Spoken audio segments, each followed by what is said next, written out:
பார்த்துட்டு போங்க. வீடு கதை மாது எங்க வீடு. சிக்கன் பிரியாணி வேறு லெவல் மக்களே.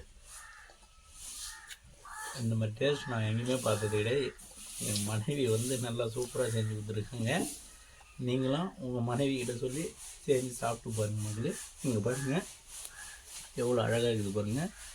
கடையில் கூட இந்த மாதிரிலாம் பண்ண முடியாது. நம்ம வீட்டில் தான் இந்த மாதிரி செஞ்சு சாப்பிட முடியும் மக்களே. வேறு லெவல்.